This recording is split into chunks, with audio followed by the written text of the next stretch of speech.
Al-Fatihah ila ruhi Sayyidina Rasulillah Muhammad ibn Abdillah wa alihi wa ashabihi wa mawalah wa jami'i awliya'illah wa ulama'illah khususan sadatinal alawiyyin wa awliya'il kauni ajma'in summa ila ruh man ammara hadzal masjid mubarak summa ila ruhi walidina wa walidikum wa amwatina wa amwatikum wa amwatil muslimina wal muslimat wal mu'minina wal mu'minat khususan al muallif hadzal kitab Syekh Nawawi Al-Bantani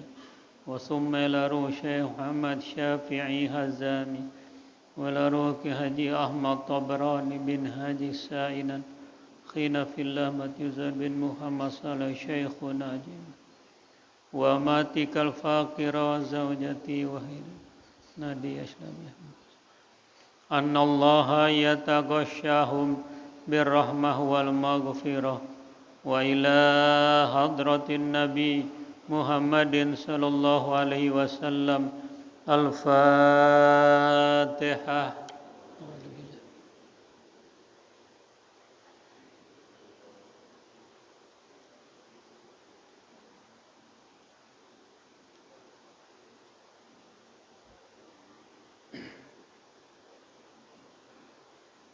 Bismillahirrahmanirrahim. Alhamdulillahi rabbil alamin. Wassalatu wassalamu ala asyrafil anbiya wal mursalin sayyidina wa syafi'ina wa habibina wa maulana Muhammadin wa ala alihi wa ashabihi ajma'in. Amma ba'du fa inna asdaqal hadis kitabullahi ta'ala wa khairal hadi hadi Muhammadin sallallahu alaihi wasallam wa syarral umuri muhdatsatuha wa kulla muhdatsatin bid'ah wa kulla bid'atin dhalalah wa bi sanadil muttasil ilal imamil muallif rahimahullahu ta'ala wa adaman naf'a bihi wa bi barakati ulumihi wa bikum fid daraini amin radhiyallahu anhum. Rabbi yassir wa la tu'assir Rabbi tammim bi khair. Wal maqalatul khamisatu an aliyin radhiyallahu an wa karramallahu wajhah la khaira fi salatin la khusyu'a fiha fal khusyu'u fi juz'in minas salati wajibun laisa bisyartin kama qalahu syekhuna Ahmad Nahrawi awhallahu ila ba'di anbiya'ihi abdi habli min aynika ad-dumu' wa min qalbikal khusyu' summa da'u fa inni astajibu lak wa anal qaribul mujib wala khaira fi saumin lam tina'a fihi 'anil lagwi wala khaira fi qira'atin la tadabbura fiha wala khaira fi ilmin la wara'a fihi wala khaira fi malin la sakhawata fihi wala khaira fi ukhuwatin la hifdha fiha, wala khaira fi ni'matin la baqa'a fiha, wala khaira fi du'ain la ikhlasa fihi. Makalah yang kelima dari Imam Ali radhiyallahu anhu wa karramallahu wajhah, semoga Allah meridhoinya dan memuliakan diri Sayyidina Ali. Beliau berkata, tidak ada kebaikan di dalam salat yang tidak khusyuk di dalam salatnya. Tidak ada kebaikan di dalam puasa yang tidak bisa mencegah saat puasa dari perkataan yang sia-sia. Tidak ada kebaikan di dalam membaca Quran yang tidak tadabbur di dalamnya. Tidak ada kebaikan di dalam disiplin ilmu yang tidak ada warok baginya. Dan tidak ada kebaikan dalam harta yang dia tidak dermawan dari hartanya. Dan tidak ada kebaikan di dalam persaudaraan yang tidak menjaga di dalamnya. Tidak ada kebaikan di dalam suatu nikmat yang tidak kekal di dalamnya. Dan tidak ada kebaikan di dalam doa yang tidak ikhlas padanya. Ini akhir dari Babus Tsumani, bab yang ke-8 di makalah yang kelima dari Sayyidina Ali radhiyallahu anhu wa karrama wajhah. Ini bukan khabar tapi asar, karena bukan perkataan Rasul tapi perkataan sahabat atau khulafaur rasyidin. Meskipun bukan sabda Rasul, Nabi sudah mengingatkan, alaikum bisunnati wa sunnatil khulafair rasyidin al-mahdiyyin. Lazimkan kamu dengan mengikuti sunnahku. Bila aku sudah tidak ada, ikuti jejak langkah khulafaur rasyidin, yakni Sayyidina Abu Bakar bin Khattab, Sayyidina Umar, Abu Bakar bin Siddiq, Sayyidina Umar bin Khattab, Sayyidina Utsman bin Affan, dan Sayyidina Ali karramallahu wajhah bin Abi Thalib. Ikuti itu. Dan pegang dengan gigi gerahamu yang kuat. Inilah pandangan pemahaman Islam Ahlus Sunnah wal Jamaah, mengakui mengikuti 4 khalifah, bukan satu di antara yang 4 itu. Nah, kata Imam Ali, tidak ada kebaikan di dalam sholat yang tidak khusyuk dalam sholat itu. Fal khusyuk fi juz'im minas sholat. Karena khusyuk itu bagian dari kesempurnaan sholat, hukumnya wajib, laisa bisyartin. Tapi wajib tentunya bukan buat kita orang awam, ini buat level para sahabat, para nabi. Itu khusyuk menjadi bagian tersendiri. Sehingga sahabat-sahabat nabi, ketika kakinya terkena panah salah seorang sahabat Nabi dalam peperangan, dia tidak mau dicabut karena sakitnya luar biasa. Cabutlah ketika saya sedang sholat. Tidak ada rasa ketika dia sholat dicabut anak panah yang melekat pada betisnya itu. Jadi sholat berfungsi bagi sahabat ini bagaikan satu bentuk orang yang dibius yang tidak merasakan sakitnya itu. Dia sudah menyatu di dalam sholatnya. Mereka sudah merasakan nikmatnya sholat, lezatnya sholat, hingga tidak terasa cabutan anak panah yang terhunjam di dalam betis sahabat itu. Karena sudah merasakan kehusyuan. Jadi bagi sahabat, bagi Nabi, ini merupakan kewajiban untuk khusyuk di dalam sholat. Kama qalahu Syekhuna Ahmad Nahrawi, sebagaimana telah berkata Syekhuna Ahmad Nahrawi, auhallah ila ba'di anbiya'i, Allah memberikan wahyu kepada sebagian nabi-nabinya. Kata Allah dalam hadits qudsinya, abdi habli min ainika dumur, wahai hambaku, berikanlah saya dari air matamu linangan air mata kehusuan, kenikmatan. Wa min qalbikal khusyu', dan dari hatimu ini kehusuan. Summa da'u, kemudian berdoalah.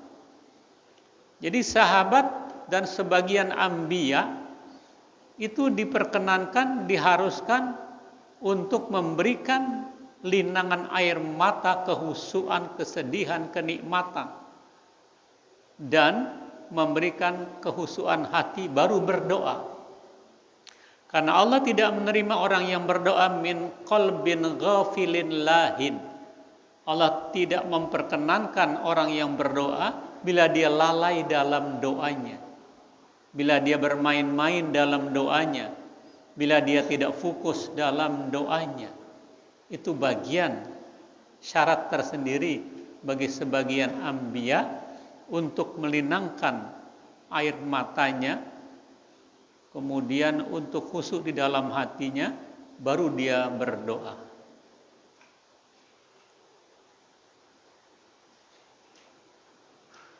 Fa inni astajibu lak wa anal qaribul mujib. Sesungguhnya saya memperkenankan doamu dan saya dekat, serta memperkenankan orang-orang yang berdoa bila syaratnya terpenuhi tadi. Min ainikad dumu' wa min qalbikal khusyu'. Ya. Kemudian tidak ada yang dimakan dari sumber yang haram, tidak ada yang dikenakan dari sumber yang haram. Dia berdoa, pasti Allah terima.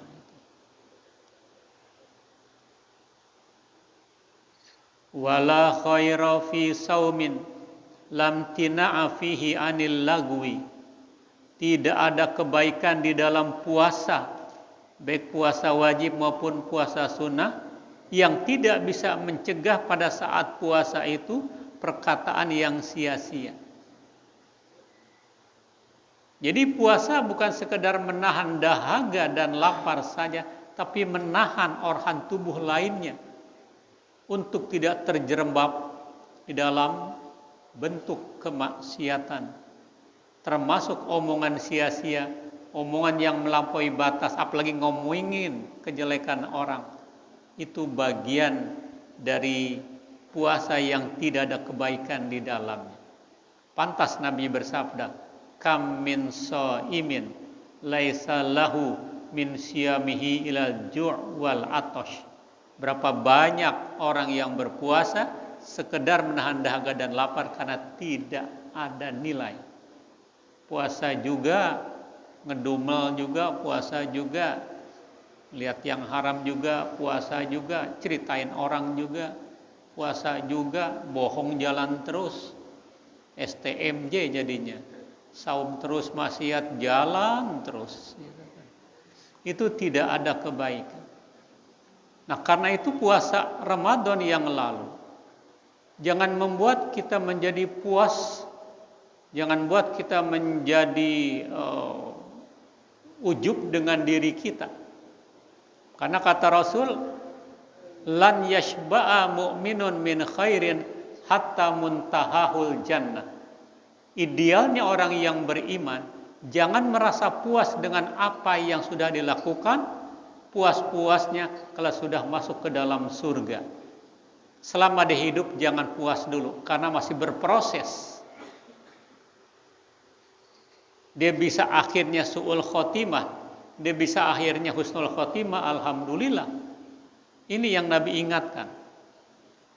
Bagi kita orang yang beriman, kata Anas bin Malik, Itu ada 5 hari kemenangan lagi selain Idul Fitri dan Idul Adha. Yang pertama, kulla yaumin yamuru 'alal mu'min wa la yuktabu 'alaihi dzambun fahuwa yaumu 'id. Dalam kurun waktu 24 jam berlalu atas seorang mukmin, berlalu atas seorang yang mengaku beriman kepada Allah, tidak dicatat dosa-dosa selama dia bergumul, selama dia bergaul, selama dia bercengkrama, selama dia menjalankan kehidupan, baik dosa dengan Allah maupun dosa dengan sama manusia, itu kemenangan. Bisa enggak 24 jam tidak dicatat dosa, tidak dicatat maksiat? Karena dia jaga. Kalau hati kuat pasti bisa terlewati itu. Itu kemenangan kalau bisa. Jadi kalau kita ingin mengalami kemenangan, Id kan kemenangan, nggak usah nungguin Ramadan. Selama 24 jam tidak melakukan dosa, itu hari kemenangan. Karena itu kalimat Id di Quran tuh hanya sekali disebutkan. Di dalam surah Al-Maidah ayat 114. Allah berfirman, Bismillahirrahmanirrahim. Wa qala Isa bin Maryam, Allahumma Rabbana anzil alaina ma'idatan minas sama takunu lana 'idan li awwalina wa akhirina wa ayatan min warzuqna wa anta khairur raziqin. Telah berkata Isa bin Maryam, ya Allah, ya Tuhan kami, turunkanlah hidangan dari langit buat kami. Hari turunnya akan kami jadikan hari kemenangan buat kami, sekaligus sebagai tanda-tanda kebesaran Engkau ya Allah, dan tanda atau bukti kerasulan Nabi Isa alaihissalam. Allah perkenankan permohonan Nabi Isa bin Maryam itu. Itu kemenangan buat dia. Yang kedua, kemenangan buat orang yang beriman, kata Anas bin Malik, al-yaumul ladzi yakhruju minad dunya bil iman wasyahadah wal ismah min kaidi syaiton fahuwa yaumu 'id. Dalam kurun waktu dia hidup, tiba-tiba hidupnya berakhir dengan kematian, maka akhir kehidupan dia membawa iman, bahkan mengucap syahadat, selamat dari tipu daya setan yang terkutuk dengan lihainya. Itu kemenangan tersendiri buat dia, karena keluar dari dunia membawa iman. Itu yang mahal. Bapak, saudara, ibu yang mudik saja kemarin bawa bekal gak pulang kampung? Bawa. Nah, kita bakal pulang kampung akhirat. Kita ini anak endonan semuanya. Bakal pulang kampung akhirat kagak balik lagi. Bekalnya yang banyak. Pulang kampung seukuran kita berapa lama di kampung? 2 pekan, 1 bulan, 1 pekan, seukuran itu. Tapi untuk pulang kampung akhirat, fatazawwadu fa inna khairaz zadi taqwa. Berbekallah kamu, sebaik-baik bekal takwa kepada Allah Subhanahu wa taala. Karena itu sebagai selingan kita memohon kepada Allah. Ya. Dikatakan dalam sebuah pantun itu, ikan gurame digoreng dadakan, ya. Metik pepaya buahnya matang. Yuk sama-sama kita doakan jumpa lagi Ramadan mendatang. Ya. Karena ada kenikmatan tersendiri di situ.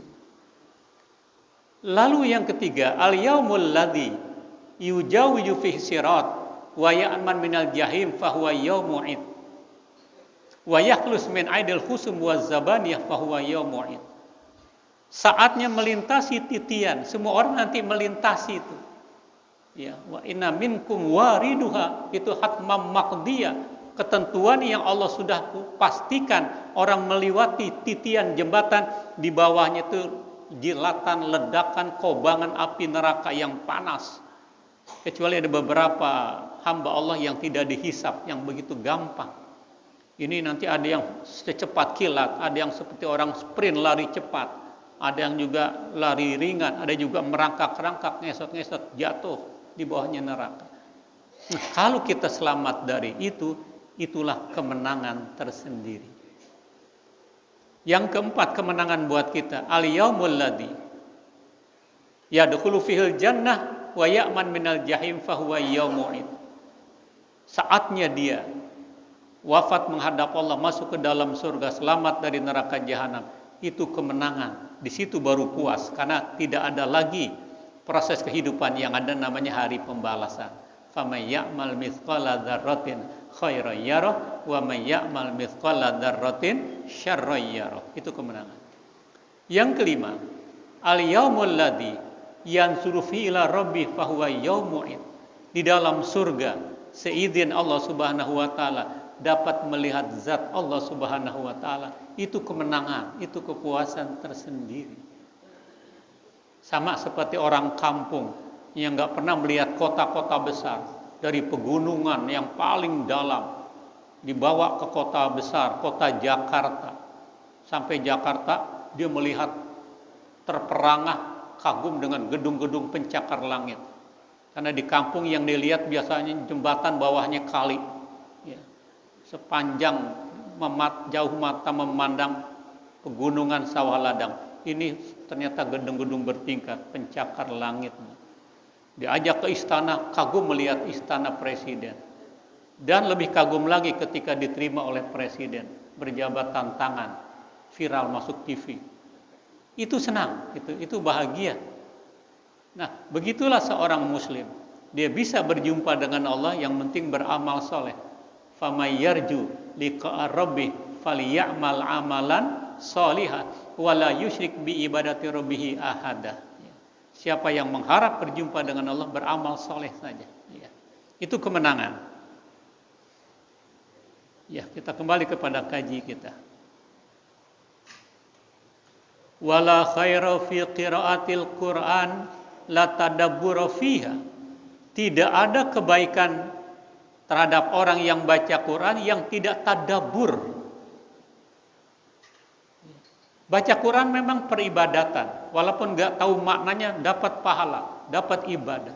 Tapi lebih indah lagi bila kita belajar memahami, tadabbur apa yang disampaikan oleh Quran, kita pelajari. Paling nggak lihat terjemahannya, bertanya kepada yang memahami, mengerti masalah ini. Itu banyak kebaikan-kebaikan. Jadi tidak cukup sekedar membaca, tapi bagaimana tadabbur, memperhatikan, merenungkan. Sama dengan hafiz dan hafizah, nggak cukup dia menghafal Quran, tapi bagaimana mengamalkan isi Al-Quranul Karim. Ya. Ai la nadhara fi ahkamiha. Dia tidak memandang pada hukum-hukumnya itu tidak ada kebaikan. Wala khaira fi ilmin la wara'a fihi. Tidak ada kebaikan di dalam disiplin ilmu orang yang tidak warok dengan ilmunya itu. Orang makin berilmu, apalagi ilmu agama, bagaikan padi yang makin padat makin tunduk. Dia enggak pongah, dia enggak jumawa, dia enggak petang-tang peteng-teng. Itu orang alim. Itu orang-orang yang hebat. Karena itu orang alim dicari yang banyak ilmunya. Bukan sekedar dia retorika dalam pidato yang bagus, tapi yang banyak ilmunya. Ini yang harus.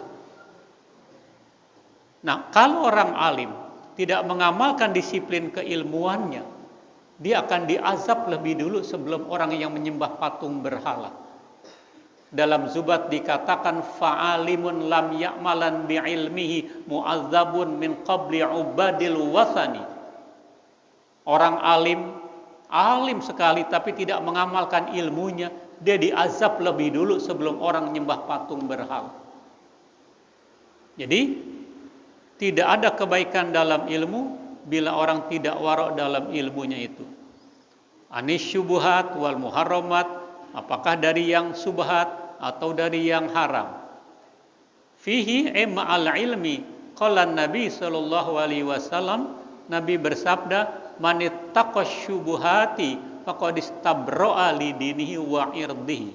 Siapa saja yang bisa menjaga dirinya dari perkara-perkara syubhat, bukan haram, yang syubhat dia jaga sekali, faqad istabra'a li dinihi, sungguh dia telah terbebas bagi agamanya, artinya dia sudah bisa mengamalkan seluruh disiplin keilmuannya, wa irdihi, dan terbebas dari kepribadiannya, dari sifatnya itu.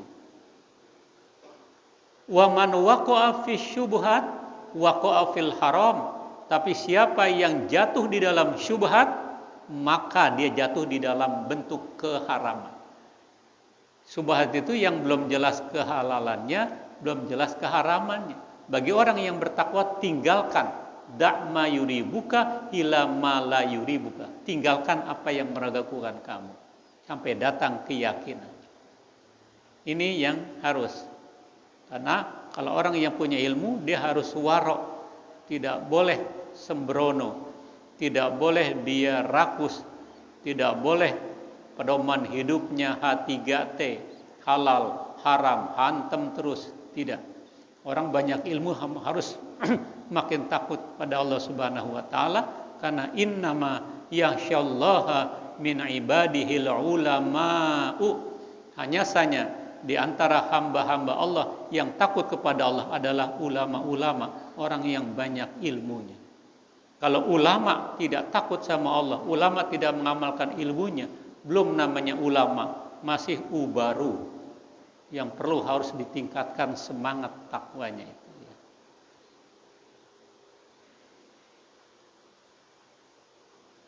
Wala khaira fi malin la sakhawata fi. Tidak ada kebaikan harta seseorang yang tidak dermawan pada hartanya itu. Waruya, diriwayatkan, annahu sallallahu alaihi wasallam, bahwasanya baginda Rasul sallallahu alaihi wasallam bersabda, ma fataha rajulun baba atiyah bi shadaqatin aw silatin illa zadahullah biha kasratan. Seseorang tidak membuka pintu pemberiannya dengan melalui sedekah atau silaturahim, kecuali Allah tambahkan padanya yang lebih banyak lagi.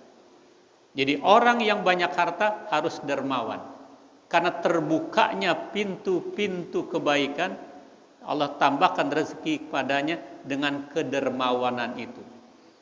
Kata Rasul dalam hadisnya yang lain itu, siapa saja yang memiliki harta, dia salurkan di jalan yang benar, itu Allah akan memberikan nilai-nilai yang bertambah. Mana kusomalun min sodakoh bali yasdad, bali yasdad, bali yasdad. Harta nggak bisa kurang dengan sebab sedekah, bahkan bertambah, bertambah, bertambah. Dalam hadis yang lain Nabi bersabda, as-sakhiyu qaribun min Allah, qaribun minan nas, ba'idun minan nar, qaribun minal jannah. Orang yang dermawan dekat sama Allah, dekat sama jemaah, dekat sama surga, jauh dari neraka. Itu orang yang dermawan.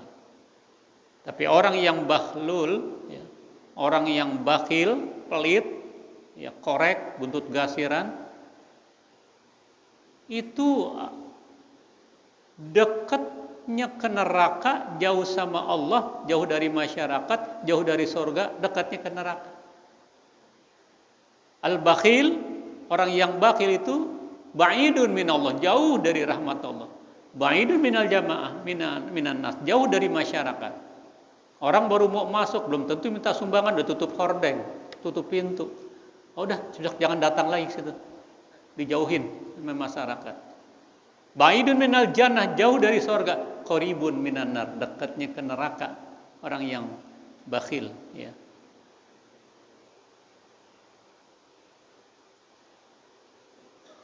Wa ma fataha rajulun baba mas'alah yuridu biha kasratan illa zadahullah qillatan.